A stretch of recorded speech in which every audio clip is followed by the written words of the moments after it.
All right, we're talking to Ryan Blaney, fresh off his first career Cup win at Pocono. And I follow social media, Ryan, and I saw there was a pretty big celebration. Have you survived that and moved on?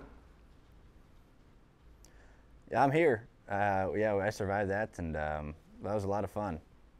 On Sunday night, it was great to have most of my Wood Brothers team out there. That was really special to get all those guys out. It was my first win with most of those guys.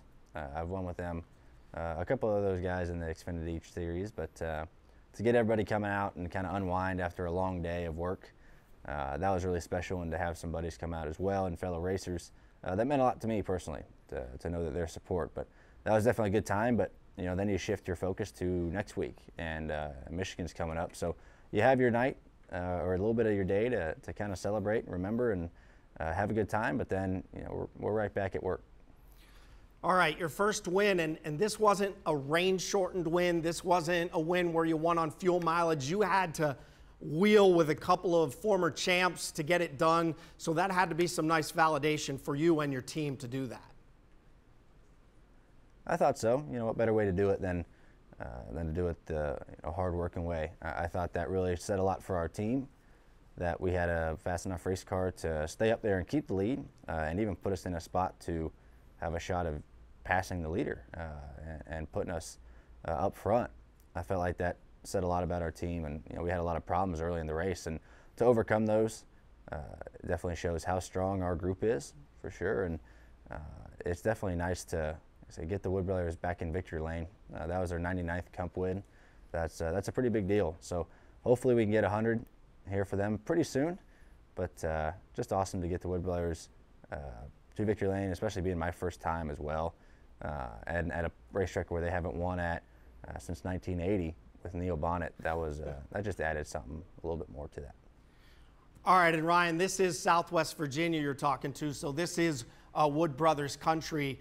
A lot of people, I think, concerned when they went to a partial schedule that we wouldn't see them back in victory lane, but that has all changed. They've made the transition, and this Penske partnership seems to have really helped them. So can you discuss really what all that has meant?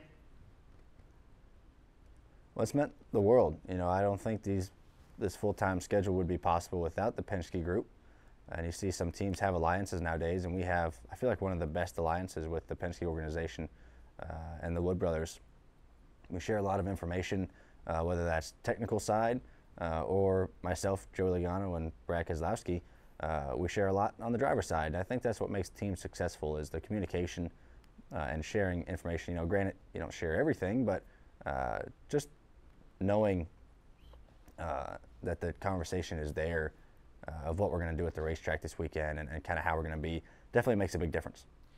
All right, you're a young man, but there are a lot of people who are comparing your driving style to some different guys throughout the years. I've heard David Pearson's name thrown out there. Hall of Famer, great finesse driver, Silver Fox. Tell me about how that feels to hear your name tossed around with, with some of the greats in terms of how you drive the vehicle.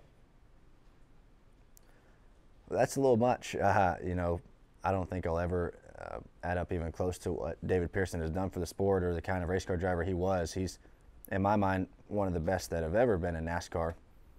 But that, as a young driver, and I like the history of the sport and where it's come from, where it's been. That makes me feel really good to know some people have compared that, but I don't think I'll ever get to that point. He's way high up on the totem pole, and I'm just a kid trying to get started. But that does, make you feel good when you hear stuff like that. All right, and I have to ask you about Martinsville. It's right here in our backyard. It's a peculiar track, and it's obviously got great history, but it means a lot to the Wood Brothers as well. Just wondering what it would mean to you to get one of those clocks. I mean, the world. I grew up in High Point, North Carolina, which was about 45 minutes down the road from Martinsville, and would always watch my dad race there. And I thought the clock was the coolest thing. I've always wanted one of those ever since I was a little kid. And the Wood Brothers, obviously, just being right down the road would be even more special. So to do that, we're going to try our best. We got a shot at it here in October coming up in the playoffs, so we'll see if we can get a clock for those guys. All right, last one for you. Tell me about between now and the chase? Because now that you've punched your ticket, I would imagine it's all about being consistent and trying to build on what you just accomplished, but easier said than done, I would imagine. Definitely. You know, I feel like the way with the new NASCAR rules are set up now is, yeah, you win and you're in, and that's great, but you have to keep gaining points and adding bonus points to your playoff status. And that's just building stock, and that helps you through each round. So it's nice to know we're in the playoffs, but we can't change our mindset. We can't relax and just go out there and run 10th or 15th. We have to go try to do what we've done, which is win stages, win races, because that's just going to help us out to make a run for the championship. I think that's a great thing that NASCAR has implemented this year of you have to stay competitive all year. And that's changed the style of racing that we do, whether it's on the racetrack or in the pits with pit calls. That's changed up a lot, and I think it's more exciting for the fans and drivers. So we won't change anything that we've been doing all year. It's been working pretty well for us, and we'll see where it leads. All right, Ryan, great to talk to you. I appreciate your time. Thank you so much. Yep, thank you.